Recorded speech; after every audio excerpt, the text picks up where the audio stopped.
నగరం నడిబొడ్డున క్షుద్రపూషల కలకలం.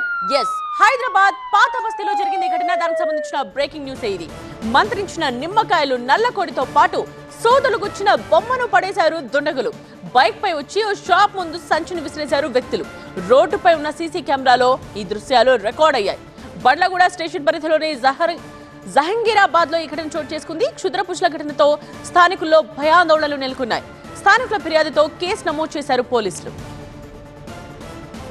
देखो, ये जहांगीराबाद में अपने ऑफिस के पास ये फेंक के गैसों कवर है और ये इसमें मुर्गी का बच्चा है, नींबुआ है, ये गुड़ा बनेवा है।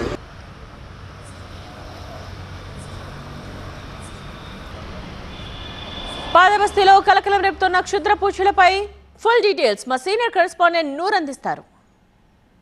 హైదరాబాద్ పాత బస్తీలోని కొన్ని ప్రాంతాలలో రాత్రిపూట ప్రజలు తిరగాలన్నా వెళ్లాలన్నా భయప్రాంతాలకు గురవుతున్నారు. అమావాస్య రోజు 12 గంటల 1 నిమిషానికి చేతబడి చేసిన నిమ్మకాయలు కోడిపిల్లని తీసుకొచ్చి ఒక షాపు ముందర పడేయటమే ఈ ప్రాంతవాసులకి భయప్రాంతాలకు గురి చేస్తుంది. సమాచారం అందుకున్న పోలీసు అధికారులు ఏకంగా వందల కొద్ది సీసీటీవీ ఫుటేజ్ స్కాన్ చేస్తున్నారు. నిందితుల్ని పట్టుకొని చట్టపరమైన చర్యలు తీసుకుంటామనేసి బండ్లగూడ పోలీసులు చెప్పుకొస్తున్న పరిస్థితి. కెమెరామెన్ హరికృష్ణతో నూర్ మొహమ్మద్, టీవీ 9 హైదరాబాద్.